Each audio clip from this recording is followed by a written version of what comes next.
The transport shuttle lurched as it docked with the Orion Academy station, and among the 200 alien cadets filing into the orientation hall, nobody paid attention to the human girl who slipped into the back row. Her name was Claire Bennett, and she had learned long ago that silence was her best defense in a galaxy that didn't understand her species. The Krathani instructor, a 7-foot reptilian with scales that shimmered purple under the station's artificial lights, began the welcome speech. Claire kept her eyes down, studying the datapad that listed her combat training schedule. 3 months of integration courses before the real military training began. 3 months of proving that Earth deserved its seat at the Galactic Federation's table. A Vortax seated 4 rows ahead turned completely around in his seat, his 4 eyes locked onto her position. Claire felt the weight of his stare but didn't react. She had felt this before, during her transfer through 6 different stations on her journey here. Every predator species seemed to notice her, even when she tried to blend into crowds of hundreds. The Vortax's nostrils flared, and his talons scraped against the desk. His friend, another Vortax, followed his gaze, and both of them focused on Claire with an intensity that made the other cadets shift uncomfortably in their seats. The instructor's voice cut through the hall. "Attention! Combat assessments begin tomorrow at dawn cycle. You will be ranked according to your species' natural advantages. Humans are classified as support class due to physical limitations." Claire's jaw tightened, but she remained silent. After the orientation, she walked through the station's main corridor, heading toward the dormitory assigned to her. The 2 Vortax from the hall followed at a distance.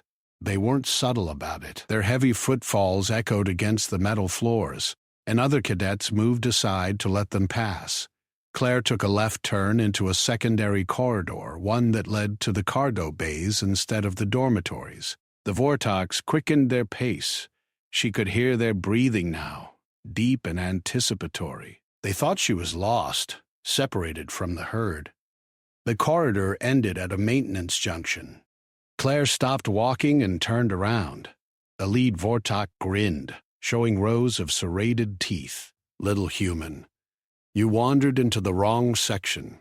His companion laughed, a sound like grinding rocks. "The instructors put you in support class. They don't know what we know." Claire tilted her head slightly. "And what do you know? That humans smell like fear," the lead Vortax said, stepping closer. "That your kind is weak, fragile.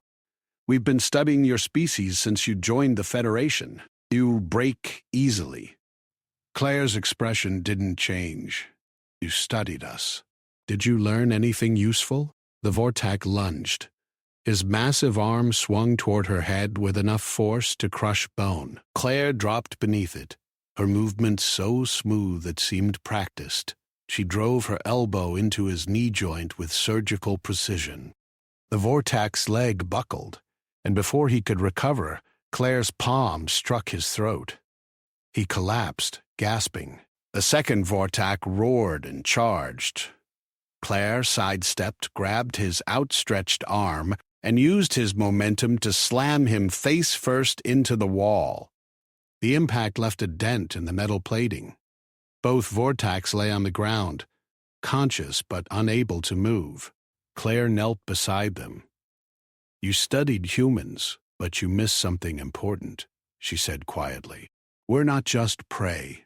We're the species that hunted everything else on our planet into submission. Every predator you've ever met evolved to hunt specific prey in specific environments. We evolved to hunt everything, everywhere, with nothing but our minds and our endurance." She stood up and walked away, leaving them in the corridor. By morning, every predator species in the academy had heard what happened, and they all started watching the human girl who sat in the back row. The combat assessment arena stretched across 3 levels of the station, designed to test cadets in varied terrain and gravity settings. Claire stood in the staging area with 40 other cadets, watching as the first groups entered the simulation zones. The assessments were simple in concept but brutal in execution. Survive against automated defense systems, navigate hostile environments, and demonstrate tactical thinking under pressure. Lieutenant Voss, a Threxian with armor-plated skin and mandibles that clicked when he spoke, divided the cadets into teams of 5. Claire found herself grouped with 2 Krithani, a Zelthan energy being contained in a humanoid shell, and a Nixari whose tentacles twitched nervously as they waited. Mixed species teams, Voss announced. You will learn to fight alongside those different from you, or you will fail. The simulation difficulty adjusts based on team composition. Your human gives you the lowest baseline, so your challenge will be easier than most. One of the Krithani in Claire's group hissed in frustration. His name was Tekor, and he had been vocal during breakfast about being assigned to a team with a support class member. We should request reassignment. She'll drag down our scores. Claire said nothing. She checked her equipment, a standard energy rifle and tactical gear that felt too bulky for her frame. The Zelfin, who called himself Prism, flickered with curious light. I have heard stories about you, the Vortex in Medical Bay. Is it true? They're fine, Claire replied. That is not what I asked. The arena doors opened before Claire could respond. The team moved into a simulated urban environment, buildings constructed from hard light and genuine debris creating a maze of streets and structures. Somewhere in this zone, they needed to locate and secure 3 data cores while defense drones hunted them. Tekor immediately took point, moving with the confidence of a species that had dominated their homeworld through sheer physical superiority. The other Krithani, Selva, flanked right while the Nexari, whose name was Quillen, moved left. Prism stayed central, his energy form allowing him to scan multiple directions simultaneously. Claire moved to the back, watching their formation with quiet assessment. The first drone appeared 60 seconds in, dropping from a 3rd-story window with weapons charging. Tekor's reflexes were impressive. He fired 3 shots, destroying the drone before it could complete its attack pattern. The team moved forward. Too easy, Tekor muttered. The human designation really did lower our difficulty. They found the first data core in a collapsed building's basement. Quillen's tentacles were perfect for navigating the tight spaces, and he retrieved the core without incident. The team's confidence grew. The second drone attack came from multiple angles. 5 units descended simultaneously, their weapons configured for different species' weaknesses. Tekor and Selva engaged the front attackers while Prism dispersed his form to create a defensive screen. Quillen grabbed Claire and pulled her behind cover. Stay down, support class, he said, not unkindly. Claire watched as her team fought. They were skilled, coordinated, and effective. They destroyed 4 drones quickly. The 5th one circled around, targeting Prism, whose energy form was vulnerable to the drone's electromagnetic pulse weapon. The drone fired. Prism's scream was a sound of pure light, and his form began to destabilize. Claire moved before anyone realized. She sprinted from cover, slid beneath the drone's rotating weapons platform, and fired her rifle into its central core at point-blank range. The drone exploded, showering her with sparks and debris. Prism stabilized, his form coalescing back into coherence. You saved me. We're a team, Claire said simply. Tekor stared at her with new assessment in his eyes. That was fast. I didn't see you move until you were already there. They found the second data core in a water treatment facility, but the 3rd one was located in the simulation's most dangerous zone, a sector designed to replicate the high radiation environment of a Keltorian war zone. The radiation wouldn't kill them immediately, but it would degrade their systems and slow their response times significantly. "We need to move quickly," Selva said. "My species can handle 15 minutes in there, maximum." Quillen's tentacles drooped. "I have 10 minutes, maybe less." Prism flickered. "My form will become unstable within 12 minutes. Tekor looked at Claire. "And humans?" Claire checked her dosimeter. "The radiation levels will make me sick, but I can function for about 30 minutes before cellular damage becomes critical." The team entered the zone. The simulation was disturbingly accurate, with the air itself seeming to shimmer from the radiation effects. Their equipment began showing interference immediately. The third data core's signal was weak, fragmented across their displays. 8 minutes in, Quillen started slowing down. His tentacles moved sluggishly, and his breathing became labored. Prism's form flickered intermittently, like a damaged light. "There," Claire pointed to a collapsed reactor facility. "The signal's strongest in that direction." They reached the facility with 11 minutes elapsed. Selva was stumbling, her scales turning a sickly gray color. Tekor's movements had lost their earlier precision, and he struggled to keep his weapons steady. The data core was inside the reactor chamber, protected by a final defense system. 3 heavy combat drones, military-grade, designed to kill rather than test. "We're compromised," Tekor admitted. "Our reaction times are too slow. We should withdraw." Claire stepped forward. "Give me your weapons. All of them." "What are you planning?" Prism asked. "Humans don't just have endurance," Claire said. "We have pattern recognition. We see things others miss. Cover me for 30 seconds. That's all I need." Her team didn't argue. They were too weak to do anything else. Claire collected their weapons, slinging 2 rifles across her back and holding one in her hands. She studied the drone's patrol patterns, watching how they moved, when they turned, where their sensor coverage overlapped and where gaps existed. 20 seconds of observation. Then she moved. Claire ran into the reactor chamber. Not in a straight line, but in a weaving pattern that exploited every gap in the drone's coverage. When they fired, she was already somewhere else. She slid under one drone, used its body as cover while she destroyed the second with a rifle burst, then rolled left and eliminated the third before it could adjust its targeting. The first drone, realizing it was alone, activated its melee protocols and charged at her with pneumatic blades extending from its arms. Claire dropped both rifles, pulled a maintenance tool from her belt, and jammed it into the drone's optical sensor.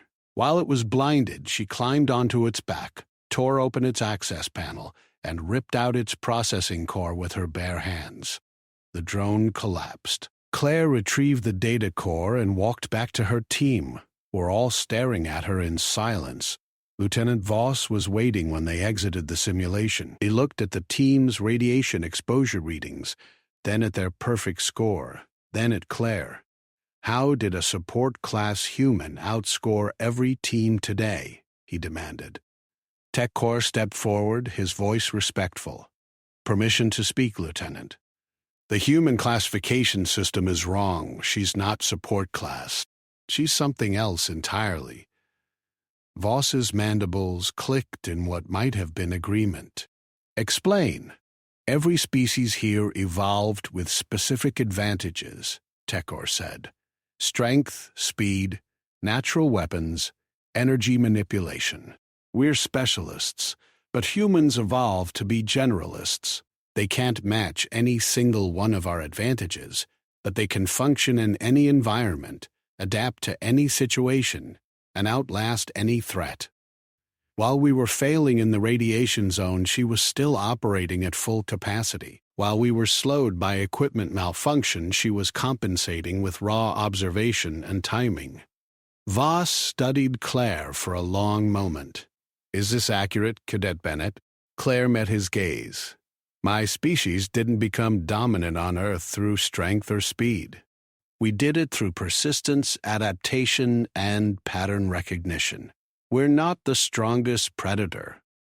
We're the most versatile one. That evening, the Academy's combat rankings were posted. Claire's team had the highest score, but more importantly, Claire's individual performance had flagged her file for advanced review. She sat in the back row of the dining hall, eating her meal in silence.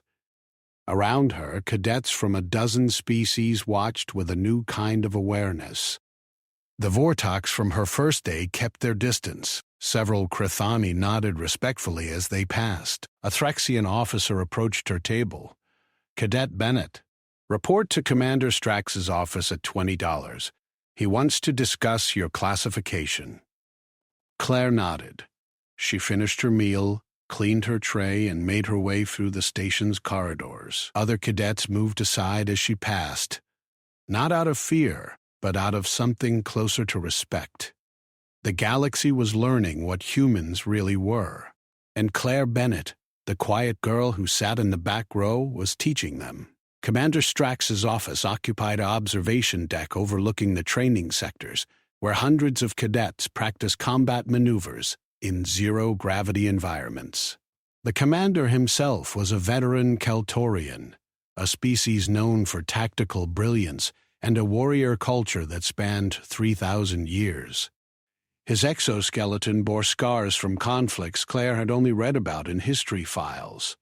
Wars that had reshaped entire sectors of the galaxy. Claire entered and stood at attention. Strax didn't look at her immediately. He watched the training below, his compound eyes tracking multiple exercises simultaneously.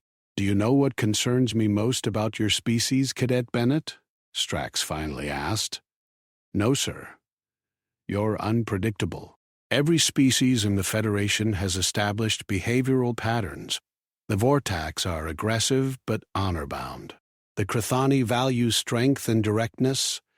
The Threxians, like myself, prioritize tactical superiority. But humans?" He turned to face her. "Humans are statistical anomalies. You should have failed today's assessment. Your physiology is weaker than 80% of the species here. Your equipment was standard issue, giving you no advantages. Yet you achieved the highest individual score recorded this quarter. I adapted to the situation, sir. You did more than adapt. You anticipated 13 separate attack patterns and exploited weaknesses in defense systems designed by species with far more advanced military traditions than Earth possesses." Strax pulled up a holographic display showing her performance in the reactor chamber. "This movement here, where you used the drone's sensor blind spot, you identified that weakness in 3 seconds. Our advanced tactical AI takes 6 seconds to map the same pattern." Claire remained silent, unsure what response he wanted. Strax continued, "I've reviewed Earth's military history. Your species has been in continuous warfare for your entire recorded civilization. Not survival wars like most species experience, but wars against each other. Humans fighting humans, developing tactics and counter-tactics in an arms race that never ended. You've had 10,000 years of innovation driven by intra-species conflict. Do you understand how unusual that is? Most species unified under single governments early in their development," Claire said. "Correct. Most species fought their world's other predators, achieved dominance, and then cooperated to reach the stars. But humans kept fighting each other, kept innovating, kept developing new ways to overcome opponents who thought exactly like you did. You're not just predators. You're predators trained to hunt other persistence predators." Strax closed the holographic display. "That's what makes you dangerous. And that's why I'm recommending you for reassignment." Claire's stomach tightened. "Sir, have I done something wrong?" "On the contrary. You've done everything right, which is why you don't belong in standard combat training." Strax handed her a datapad. "This is a transfer order to the Phantom program. It's a specialized unit that operates outside normal military structure. Deep reconnaissance, unconventional warfare, situations where standard tactics fail. Claire read the file. The Phantom program had no official designation in Federation records. Its missions were classified beyond her clearance level. The casualty rate for graduates was listed as 63%. Why me? She asked. Because every member of the Phantom program shares one trait. They're all species that other predators notice first, the ones that trigger instinctive threat responses despite lacking obvious physical advantages. Your species qualifies. Strax moved to the window overlooking the training area. There's a war coming, Cadet Bennett. The Federation doesn't advertise it, but our border conflicts with the Obsidian Collective have escalated. They're a coalition of species that view the Federation as weak because we include support class members like humans. They don't understand that warfare isn't just about strength. When would the transfer happen? Claire asked. Immediately. Pack your equipment. A shuttle departs in 4 hours. You'll train at a facility in the outer reaches, far from the Academy and its regulations. Strax looked at her directly. This isn't an order, Cadet. It's an opportunity. You can refuse and continue standard training. You'll likely graduate in the top 10% and receive a respectable assignment. But you'll always be limited by your classification. Claire thought about the Vortax who had underestimated her, about Lieutenant Voss's surprise at her performance, about sitting in the back row, trying to be invisible while every predator in the room noticed her anyway. I accept the transfer, sir. Strax nodded, something like approval in his expression. Good. One warning before you go. The Phantom program will break you down before they build you back up. They'll push you past every limit you think you have. Some cadets don't survive the training, and I don't mean that metaphorically. The Federation needs soldiers who can operate in conditions that would kill normal troops. Are you prepared for that? Claire met his gaze. My species evolved running prey animals to exhaustion across continents. We hunted megafauna with nothing but sharp sticks and persistence. We crossed oceans in wooden boats and climbed the highest mountains on our planet just to see what was there. Breaking us down is difficult, sir. We're built to endure. 4 hours later, Claire stood in the shuttle bay with a single duffel bag containing everything she owned. The shuttle was unmarked, piloted by a silent Threxian who didn't introduce himself. 3 other cadets were already aboard, each from different species, each watching her with the same assessment she'd seen from predators throughout her journey. A Vortak female named Kara, larger than the males who had confronted Claire, with scars across her scales that suggested extensive combat experience. A Zelfian whose translucent skin revealed the bioluminescent organs beneath. His name was Orin, and he moved with the fluid grace of an aquatic predator. The third was a Nixari like Quillen, but older, more controlled, her tentacles bearing ritual markings that indicated military service. She introduced herself as Thresh. New meat, Kara said, looking Claire up and down. Human. Heard about you. Vortax and medicals say you fight dirty. I fight effectively, Claire replied. Kara laughed, a sound like breaking glass. Same thing where we're going. Phantom doesn't care about honor, only results. The shuttle launched, accelerating away from the Academy station.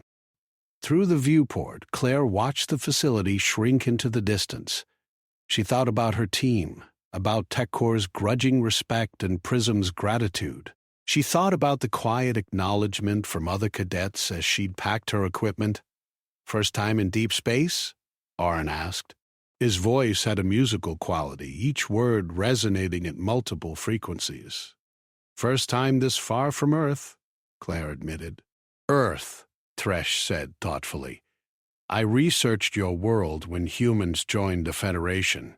Your oceans cover 70% of the surface, yet you're a land species. You never evolved for aquatic life. But you learned to swim, to dive, to cross those oceans anyway. That's very human, refusing to be limited by what you are.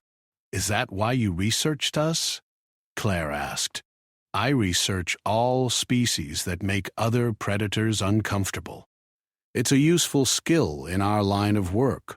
Thresh's tentacles formed complex patterns as she spoke. The Nixari Empire has 37 member species. We've studied predator behavior for 6,000 years.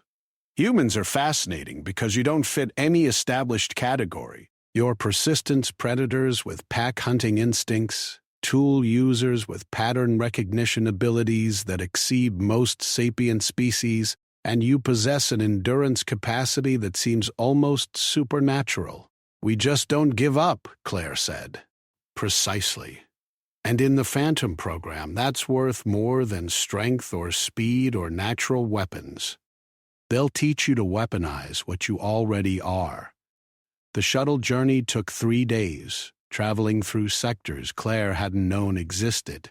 They passed through a region of space where reality seemed to fracture, where their instruments showed contradictory readings, and the stars themselves appeared to move in impossible patterns. The pilot navigated through it without comment, as if this was routine. Finally, they approached a facility built into an asteroid field. The structure was camouflaged, invisible until they were within weapons range. Defense platforms tracked their approach, and Claire counted at least 20 different weapon systems capable of vaporizing their shuttle. "Welcome to Ghost Station," the pilot said, speaking for the first time since departure. "Try not to die in the first week. It reflects poorly on my transport record."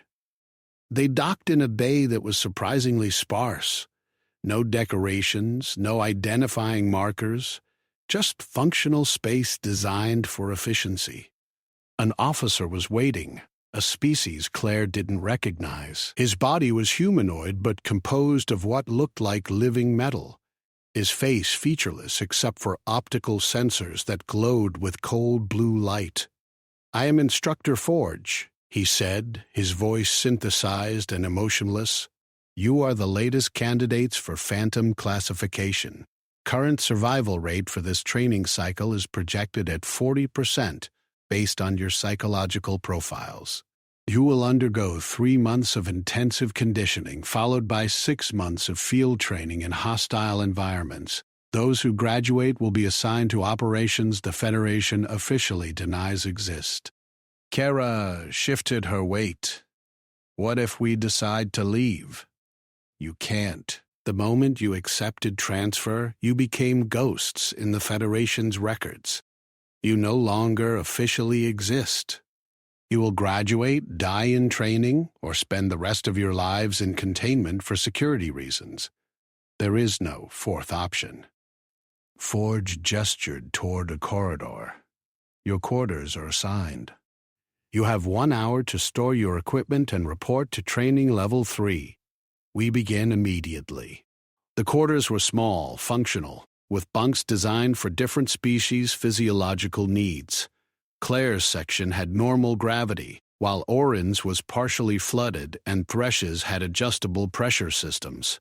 They stored their gear in silence, each processing what they'd committed to.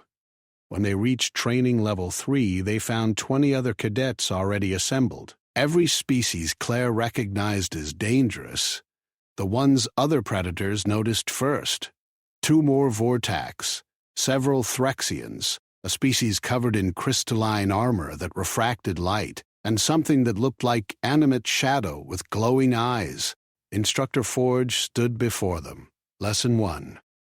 Forget everything you learned at the academy. Those were games designed to rank you according to established parameters. Here, we don't care about ranks or classifications. We care about one thing. Can you complete missions that would kill standard troops? A holographic display activated, showing a planet Claire didn't recognize. This is Krell 4, Obsidian Collective Border World. 2 months ago, a Federation diplomatic team disappeared there.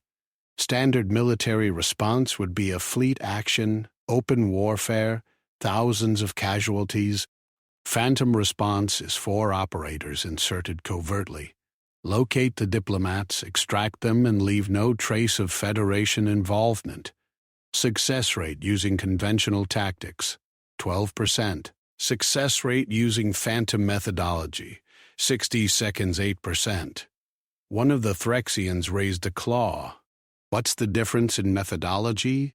Conventional tactics rely on strength, numbers, and firepower. Phantom methodology relies on exploitation of enemy weaknesses, unconventional approaches, and operators who can function in conditions that would incapacitate normal soldiers. Forge gestured, and the display changed to show a frozen wasteland. Your first training exercise. Survival mission on Europa 3. A moon with surface temperatures averaging -200 degrees. Atmosphere is methane and ammonia, toxic to most species here. You will be deployed with minimal equipment and must survive for 72 hours while completing specific objectives. Claire's mind raced. -200 degrees would kill a human in minutes without proper protection. The toxic atmosphere would destroy her respiratory system even faster. Standard environmental suits will be provided, Forge continued. However, they're designed to fail. You must use your resources, your species' natural advantages, and your intelligence to survive longer than your equipment will protect you. The Obsidian Collective operates in extreme environments, specifically to exploit Federation species limitations. You must learn to overcome those limitations. Kara's scales rippled. You're going to kill us for a training exercise? I'm going to create conditions where death is one possible outcome. Whether it becomes reality depends entirely on your abilities. Forge's optical sensors swept across the assembled cadets. You have 12 hours to prepare. Study the mission parameters, form teams if you wish, or work alone. Choose wisely. Deployment is at 0600 hours.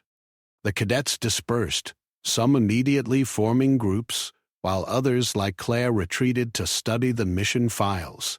The data was comprehensive but terrifying. Europa 3 had storms that could strip flesh from bone. The objectives included locating 3 supply caches hidden across a 100-kilometer range, defending against automated defense systems, and surviving temperature fluctuations that could swing 200 degrees in minutes. Claire sat in her quarters reading through every detail. Her mind shifted into the analytical mode that had served her throughout her life, the pattern recognition that made humans such effective hunters. She began mapping routes, calculating energy expenditure, identifying potential shelter locations from the topographical data. Oren appeared at her door. "You're planning to go alone?" "I work better that way," Claire replied. "So do I. But I've studied these missions. Solo operators have a 31% survival rate. Teams of 3 or 4 have 54%. The math is clear." Claire considered this. "You're proposing we work together? You, me, and Thresh." "The Nixari is already analyzing the atmospheric data. My species evolved in high-pressure, low-temperature ocean trenches. I could survive colder than most. Your species has that endurance advantage everyone talks about. Together, we might actually make it through 72 hours. And if one of us becomes a liability?" Oren's bioluminescent organs pulsed. "Then we leave them behind. This isn't about friendship or honor. It's about survival and mission completion. Phantom doesn't reward compassion, but it does reward pragmatic cooperation." Claire stood and extended her hand, a human gesture. Oren studied it for a moment, then reached out with a webbed appendage and gripped her hand. The deal was made. 12 hours later, they stood in the deployment bay, sealed into environmental suits that felt too thin for the conditions they'd face. Thresh's tentacles were compressed into a specialized suit designed for her species, and Oren's suit incorporated fluid circulation systems to maintain his aquatic physiology. Forge addressed the 23 cadets one final time. Some of you will not return. This is understood and accepted. Your designation as ghosts begins now. If you die on Europa 3, there will be no ceremonies, no notifications to your families. You will simply cease to exist. This is the price of becoming Phantom. The deployment shuttle dropped them in 3 different locations across Europa 3's surface.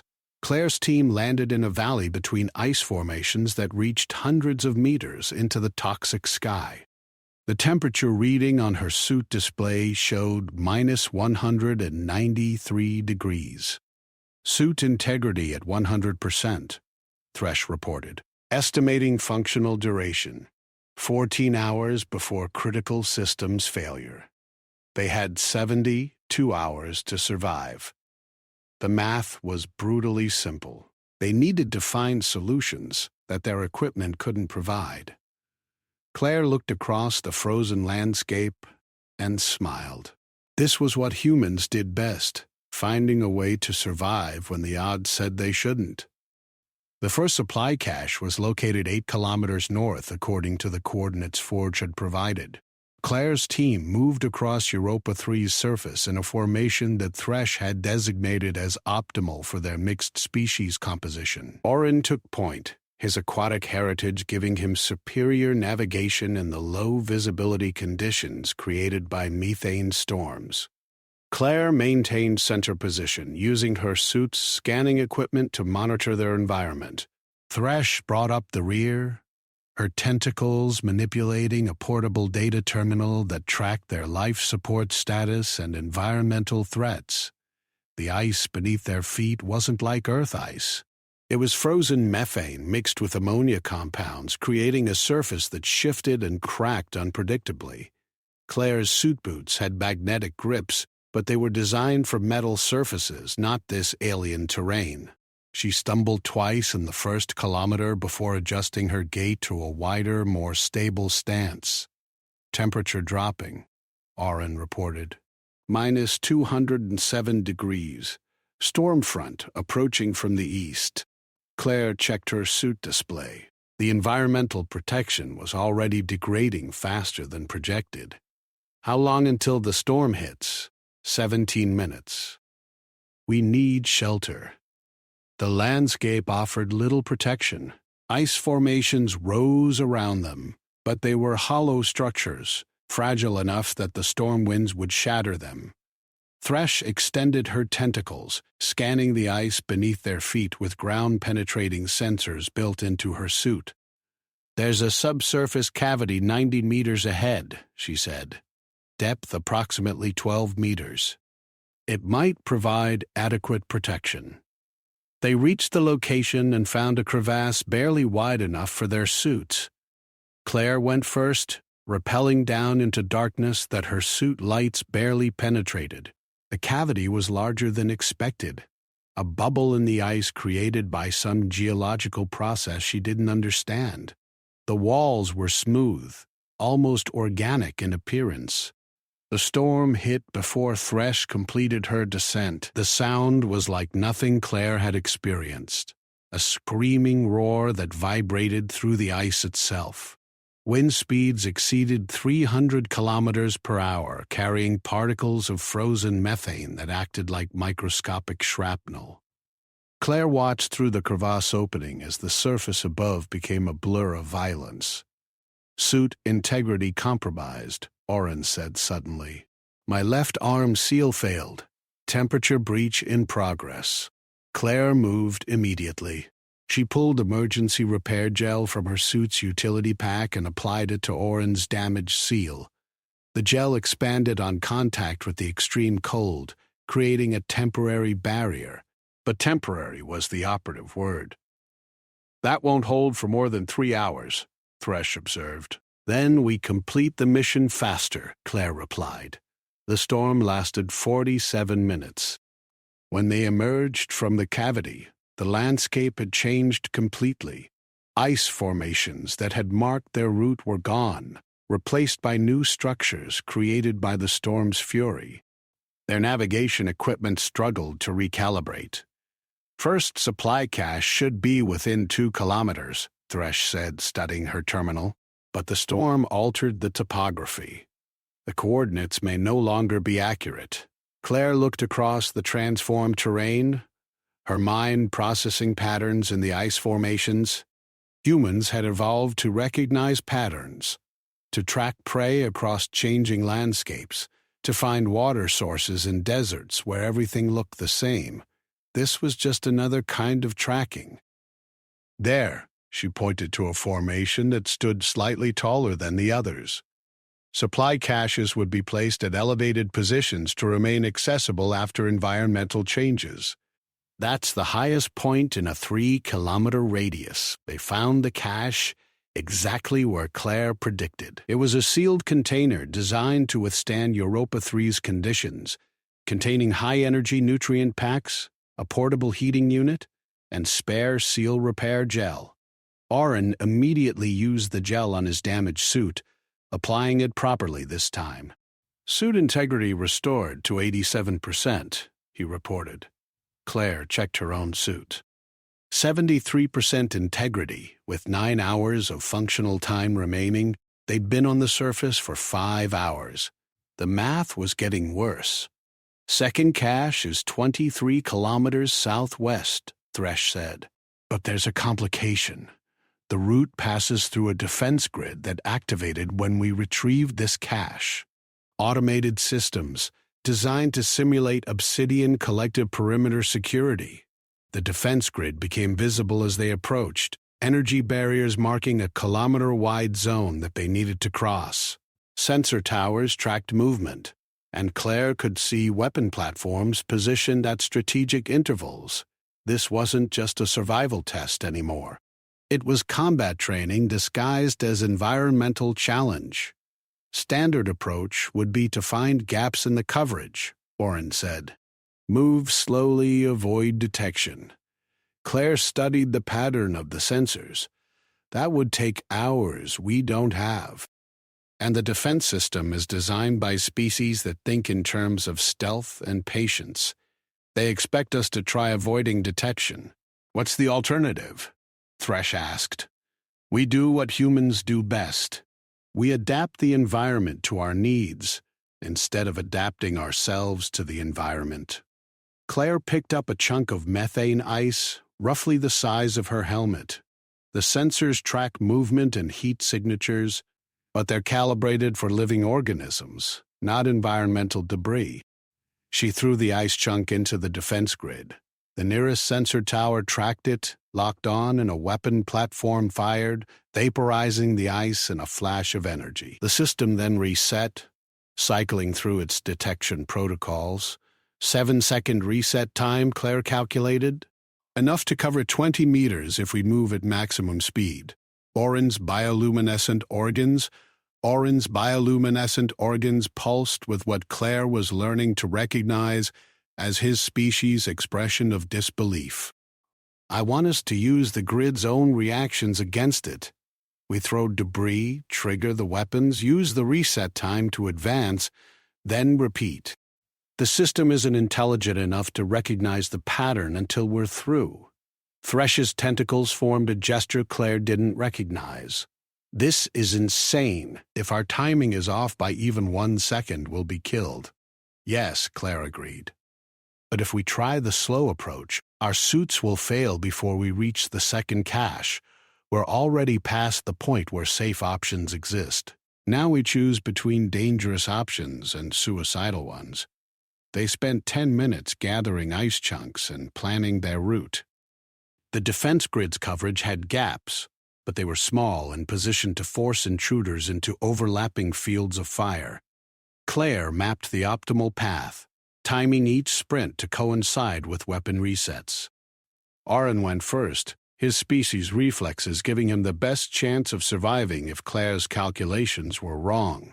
He triggered a sensor, the weapon fired at the ice debris they'd thrown. And during the reset, Oren sprinted 23 meters to the next position. Safe. Thresh went next, her tentacles giving her stability on the ice.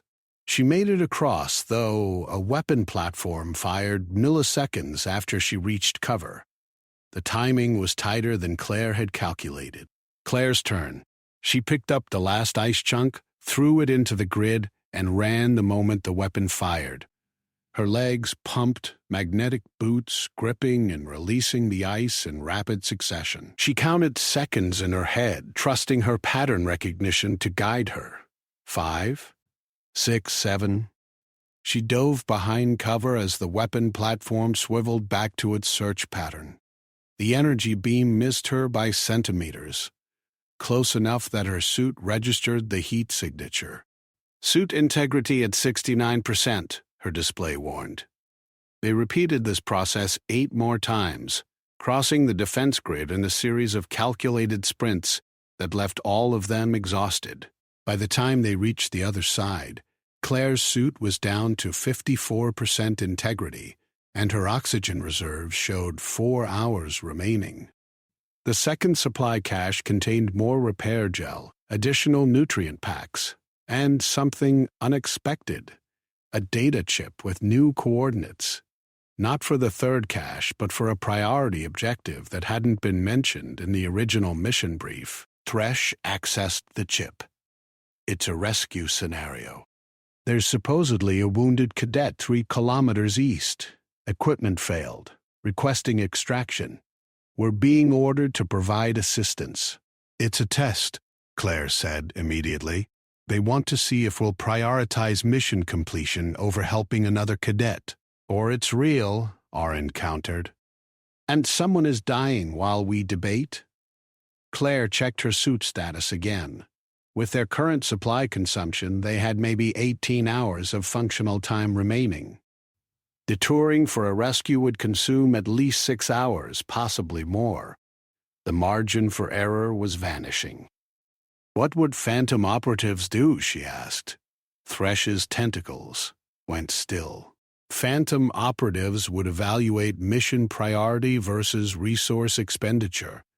A single cadet's life is worth less than mission completion in their calculus. But we're not phantom operatives yet, Aaron said. We're still cadets. Still people with the choice to help or abandon. Claire thought about the vortex in the medical bay, about her team and the Academy's combat assessment, about Strax's words regarding what made humans dangerous. They were predators, yes, but they were also pack animals who protected their own. We go for the rescue, she decided, but we do it efficiently. Straight route, maximum speed, no deviations. If the situation is beyond our resources, we abort and continue to the third cache. Agreed? They found the wounded cadet 47 minutes later. It was one of the Threxians from their training group, his suit shredded by what looked like defense grid weapons. He was conscious, but barely, his exoskeleton cracked in several places. Told the instructors I could handle it alone, he whispered as they approached. Tried to cross the grid solo. Failed. Claire assessed his injuries. Suit integrity at 12%. Oxygen reserves critical, life signs deteriorating. By any rational calculation, he was already dead. We can't carry him and complete the mission, Thresh stated. His weight would slow us too much. Leave me, the Threxian said. Mission first. That's what Forge taught us. Claire looked at Aaron and Thresh. She saw the same calculation in their expressions. The rational choice was clear. This cadet had failed his own mission through overconfidence. Rescuing him would likely doom all 4 of them. But humans weren't always rational. They were the species that had carried wounded companions away from predators, even when it endangered the whole group. They were the species that had developed medicine not because it made evolutionary sense, but because they refused to accept that injured meant dead. We carry him in shifts, Claire said. 20-minute rotations. We don't stop moving. When we reach the third cache, we reassess. This is a mistake, Thresh said, but she helped lift the Threxian anyway. The next 6 hours tested every limit Claire thought she had. The Threxian's weight made movement treacherous on the ice. Her suit integrity dropped to 41%, then 36, then 29. Her oxygen reserves entered critical levels. The temperature dropped to minus 223 degrees as another storm approached. They found the third cache 17 minutes before the storm hit. Inside was enough equipment to repair their suits and extend their oxygen for the remaining mission time. But there wasn't enough for 4 people. The Threxian had lost consciousness 2 hours earlier. His life signs were barely registering. "We have to make a choice," Thresh said quietly. "Save him, and maybe all of us fail. Or use the resources to ensure 3 of us complete the mission." Claire sat in the shelter of the cache location, watching the approaching storm. She thought about every decision that had led to this moment, about sitting in the back row at the academy trying to be invisible, about fighting vortex in corridors and surviving radiation zones that should have killed her. "Humans are persistent predators," she said. "We don't give up on prey, and we don't give up on pack members. Use the resources on him first. Get his suit stable. We'll figure out the rest." "There won't be enough left for all of us," Aaron said. "Then we use what humans used before we had technology. We use our body's own resources." Claire sealed her suit's external vents, reducing oxygen consumption by entering a semi-hibernation state that humans could maintain for short periods. "My species can function on reduced oxygen for several hours. I'll manage." They worked through the storm using the repair equipment on the Threxian suit while Claire regulated her breathing and heart rate, entering a meditative state she'd learned as a child. She felt her consciousness narrow, her body's system slowing to conserve resources. When she woke, the storm had passed, and the Threxian was stable. Thresh and Orin had rationed the remaining supplies to give everyone a chance of completing the mission. 34 hours until extraction, Thresh reported. "We need to return to the deployment zone. 26 kilometers through unknown terrain with suits that will fail in approximately 28 hours. Then we'd better move fast," Claire said. They made it back with 6 minutes of suit integrity remaining. The extraction shuttle was waiting, Instructor Forge standing at the landing ramp. Of the 23 cadets who had deployed, only 14 returned. 8 had died in the storms or defense grids. 1 had been declared missing. Forge studied Claire's team as they boarded, his optical sensors focusing on the Threxian they'd rescued. "You chose compassion over mission efficiency," Forge stated. "Explain." Claire met his gaze, too exhausted to care about protocol. "Phantom operations require people who can make hard choices. But they also require people who understand that sometimes the hard choice is refusing to abandon someone. The Obsidian Collective expects Federation forces to calculate, to be logical, to make rational decisions. Maybe our advantage is being willing to be irrational when it matters." Forge was silent for a long moment. Then he said, "You passed. All 4 of you. Report to medical, then to briefing room 7. Your next training phase begins tomorrow." As the shuttle lifted away from Europa 3, Claire looked back at the frozen moon. She had survived. Her team had survived. And somewhere in the process, she'd stopped being the quiet girl in the back row and started becoming something else, a ghost. A phantom. A human who had proven that her species' greatest strength wasn't physical. It was the refusal to accept that survival required sacrificing who they were. The war was coming, Commander Strax had said. And when it arrived, the Obsidian Collective would learn what humanity had spent millennia perfecting: the art of enduring the impossible. 6 months into Phantom training, Claire stood in a briefing room that didn't officially exist, on a station that wasn't on any Federation charts, preparing for a mission that would never be acknowledged. Around her were 15 other operatives, each one a graduate of training programs designed to break conventional soldiers. She was the only human. The holographic display showed a planet called Meridian Prime, a world at the edge of Obsidian Collective territory. Intelligence reports indicated it was a staging ground for an invasion fleet targeting Federation border colonies. Standard military doctrine would call for fleet engagement, a direct confrontation that would cost thousands of lives and risk open warfare. Phantom doctrine had different ideas. Insertion team consists of 4 operatives, Forge briefed them. Your objective is to infiltrate Meridian Prime's central command facility, access their tactical network, and upload a virus that will corrupt their fleet coordination systems. Secondary objective: extract intelligence on collective military capabilities and future operational plans. Tertiary objective: exfiltrate with zero collective awareness of Federation involvement. Claire studied the facility schematics. It was built into a mountain, protected by layered defense systems, monitored by the collective's best security forces. The kind of target that conventional military planning would call impossible to breach covertly. Team composition, Forge continued. Operative Bennett, human, specialization in pattern analysis and endurance operations. Operative Kara, Vortak, specialization in close quarters combat and infiltration. Operative Thresh Nexari, specialization in electronic warfare and intelligence gathering. Operative Orin Zelfian, specialization in environmental adaptation and aquatic operations. The same team that had survived Europa 3 together. Claire felt a momentary gratitude for that choice. They had learned to trust each other in conditions that killed most partnerships. Mission timeline: 72 hours from insertion to extraction. Failure means either death or capture. Capture is not acceptable.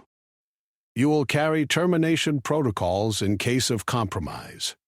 Forge projected an image of small devices no larger than a fingernail. Neural disruptors. If activated, they will destroy your brain function before the collective can extract information. Kara's scales rippled. You're asking us to carry suicide devices. I'm requiring it.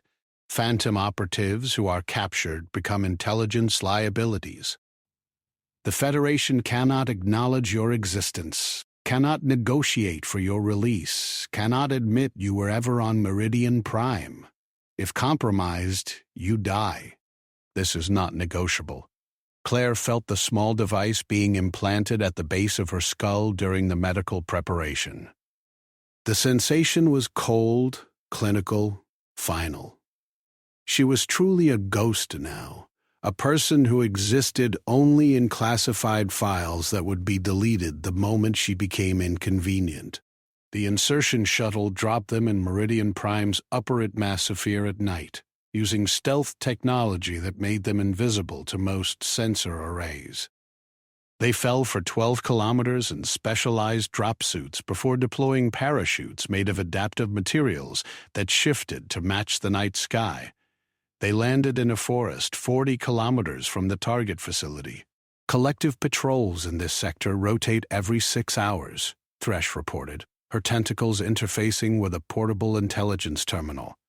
Next patrol passes through in 94 minutes. We have a window. They moved through the forest in tactical formation, using natural cover and environmental features to avoid detection.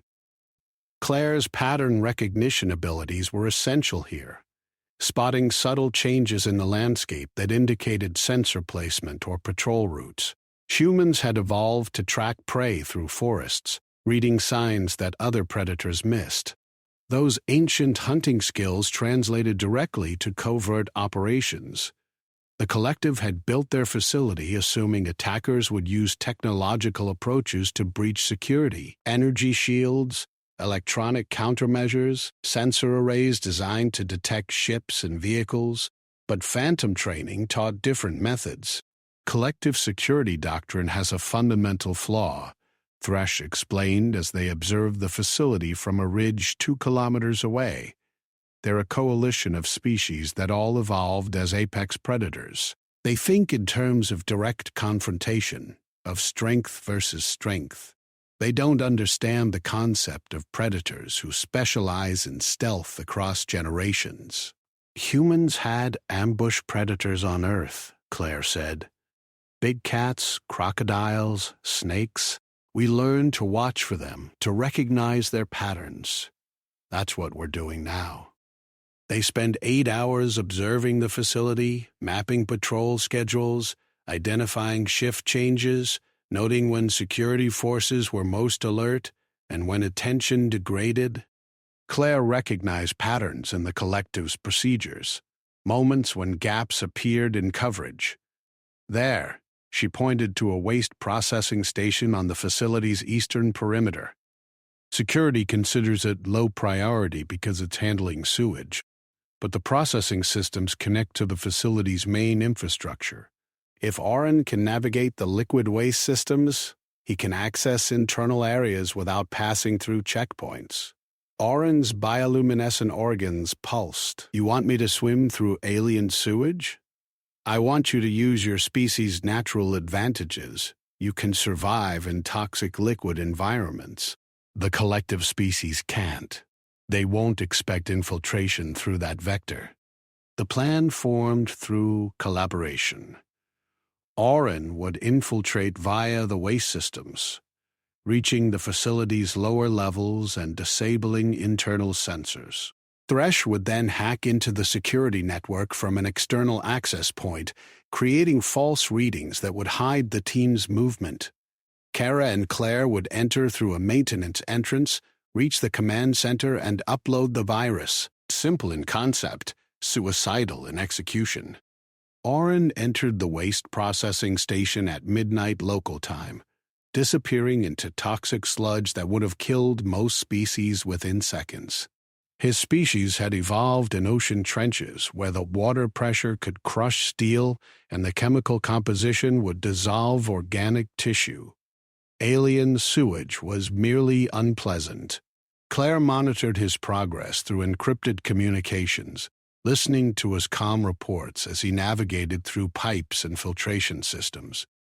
23 minutes after entry, he reached the facility's lower levels and began disabling sensors. Thresh's tentacles danced across her terminal, exploiting the openings Oren created. Security network compromised. I have control of monitoring systems in sectors 4 through 9. You have a 15-minute window before automated backups engage. Claire and Kara moved. They entered through a maintenance hatch that service workers used for equipment repairs, their suits modified to emit signature patterns that matched collective worker identification. The disguise wouldn't survive close inspection, but it was enough to avoid automated security responses.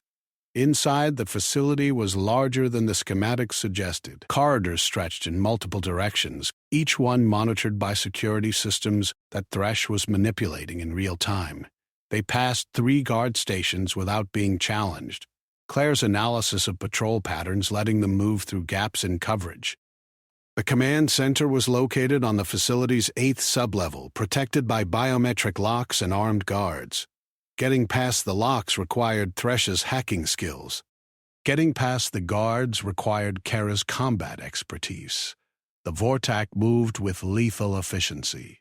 3 guards died in seconds, their bodies hidden in maintenance closets before alarms could trigger. Claire felt a momentary discomfort at the casual violence, but she understood the necessity. This wasn't the academy. This was warfare stripped of rules and honor. They reached the command center's main terminal. Thresh, still working remotely, guided Claire through the upload process. The virus was disguised as a routine system update, designed to remain dormant for 30 days before activating. When it triggered, the collective's fleet coordination would fail during their invasion attempt, turning organized assault into chaos. Upload complete, Claire reported. Accessing intelligence files now. The data was extensive. Fleet compositions, invasion timelines, target coordinates for 24 Federation colonies. Claire copied everything. her hand steady despite knowing that discovery meant immediate death. "Guards approaching," Kara warned. "Patrol schedule changed. We have 90 seconds." Claire worked faster, downloading files while Thresh covered their digital tracks. 80 seconds. 70. The guard's footsteps echoed in the corridor outside. "Done," Claire said, disconnecting from the terminal. They moved to an emergency exit, using an alternate route Oren had scouted through the waste systems. They almost made it. The alarm triggered as they reached the facility's perimeter.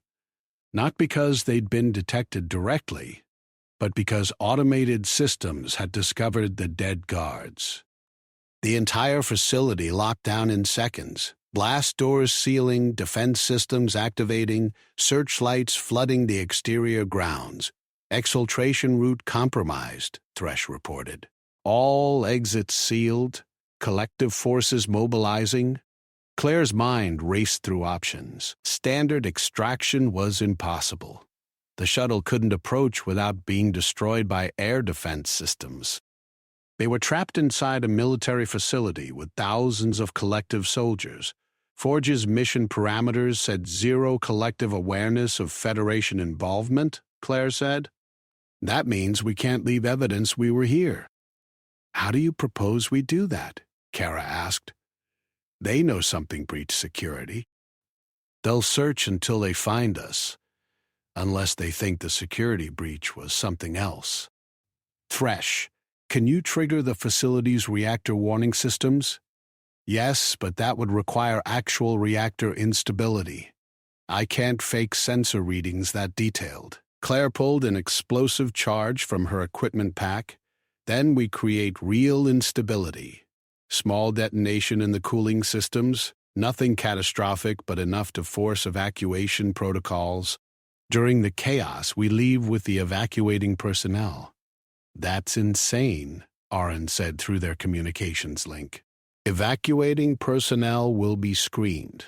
We don't match collective species profiles. We don't have to. We just need confusion and panic. Thresh triggers fire suppression in multiple sectors simultaneously, creating the illusion of cascade failures. Kara and I head to the evacuation staging areas and blend with the crowds. You extract through the waste systems as planned." They had 3 minutes before collective security forces reached their position. Claire placed the explosive charge in the reactor cooling junction Thresh had identified, a location where minor damage would trigger automatic safety protocols without causing actual meltdown. The charge detonated with precise force. Alarms howled throughout the facility. Automated systems detected cooling failure and initiated evacuation procedures. Blast doors that had been sealing the facility now opened to allow personnel escape routes. Chaos erupted exactly as Claire had predicted. Thousands of collective workers and soldiers flooded toward designated evacuation points, their training prioritizing survival over security procedures. Claire and Kara joined the flow, their modified suits adjusting to mimic the heat signatures of collective species. They passed through 3 checkpoints in the confusion, each one overwhelmed by evacuating personnel. Security forces were focused on the reactor crisis, not on screening individuals. Pattern recognition again. The collective thought in terms of external threats, not internal infiltration. The extraction shuttle picked them up 16 kilometers from the facility, disguised among evacuation transports. By the time collective security realized the reactor crisis was manufactured, the Phantom team was already in hyperspace, carrying intelligence that would save thousands of Federation lives. Forge reviewed their mission report in silence. When he finished, his optical sensors focused on Claire. "You improvised 70% of the extraction plan," he stated. "The situation required adaptation, sir. Adaptation is acceptable. Recklessness is not. You risked mission failure and team casualties with your reactor gambit. Standard extraction was impossible." The improvisation had a 47% success probability versus 0% for conventional approaches. I chose the option with better odds. Forge was quiet for a moment. Then he said something Claire hadn't expected. You're thinking like a phantom operative now. Not following doctrine blindly, but understanding when doctrine fails and alternative approaches become necessary. This is the evolution we require. The intelligence Claire's team had extracted revealed the collective's invasion timeline, 6 weeks until fleet deployment. The Federation High Command wanted to use the information for preemptive strikes to destroy the invasion fleet before it launched. But Phantom Command had different recommendations. Let them launch, Forge proposed during the strategic briefing. The virus we uploaded will activate during fleet coordination. Their invasion will fail through their own system's betrayal. The collective will blame technical failures, not Federation interference. We maintain plausible deniability while neutralizing their offensive capabilities. Admiral Xerxen, a Keltorian fleet commander, objected. You're gambling with colony populations. If your virus fails, those fleets will devastate our border worlds. If we strike preemptively, the collective will know we had intelligence access. They'll find and eliminate our information networks. We'll lose strategic advantage. Forge projected casualty estimates. Preemptive strike, 18,000 Federation casualties. Collective declares open warfare. Virus strategy, estimated 3,000 casualties if virus functions at 70% effectiveness. Collective remains ignorant of Federation capabilities. You're willing to sacrifice 3,000 lives on a probability estimate? I'm willing to sacrifice 3,000 to save 18,000 and prevent a war that would cost millions. This is strategic calculus. Claire listened to the debate from the back of the briefing room, watching military commanders argue philosophy while she considered practical realities. The collective thought in terms of strength and direct confrontation. The Federation thought in terms of defensive postures and conventional warfare. But humans had spent millennia learning a different approach, asymmetric warfare, using enemy strengths against them, winning through deception and misdirection. "Permission to speak, sir," she said. Xerxen looked surprised. "You're a field operative, not a strategic planner. Field operatives see things strategic planners miss. The collective's fundamental weakness isn't military capability. It's their predictability. They think every species operates like they do, direct, hierarchical, strength-based. But humans evolved competing against other humans who thought exactly like us. We learned to be unpredictable, to fake patterns and break them, to make opponents believe we were doing one thing while actually doing another. Get to your point, Operative Bennett. We do both. We let the virus activate as planned, but we also position forces to respond to invasion routes. When the collective fleet coordination fails, our forces appear to be lucky responders, not prepositioned assets. Collective sees technological failure and poor timing on their part, not Federation manipulation. We save the colonies and maintain intelligence security. The room was silent. Then Xerxen nodded slowly. "That's remarkably devious thinking. That's human thinking, sir. We've been surprising predators who underestimate us for 200,000 years." The invasion came exactly when collective intelligence had planned. 73 warships entered Federation space, targeting 6 colony worlds simultaneously. Fleet coordination should have been perfect, synchronized by the collective's most advanced tactical systems. Instead, chaos erupted. The virus activated mid-jump, corrupting navigation and coordination protocols. Fleets arrived at wrong coordinates. Ships received contradictory orders. Weapons systems targeted friendly vessels. The collective's strength became their weakness.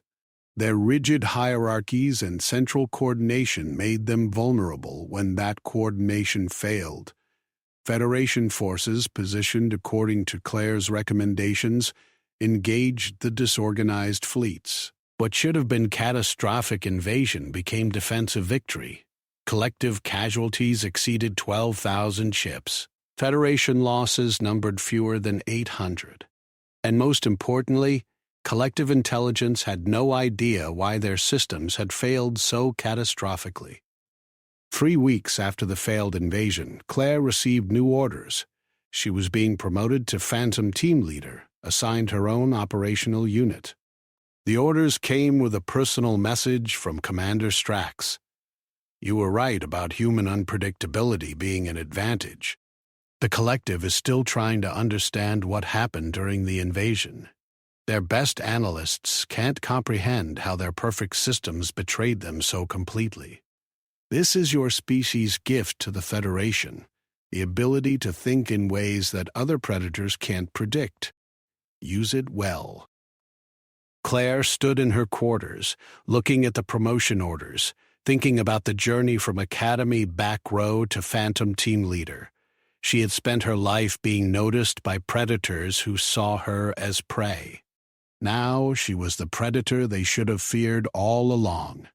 The human who sat silently in the back row and taught the galaxy that silence could be the deadliest weapon of all.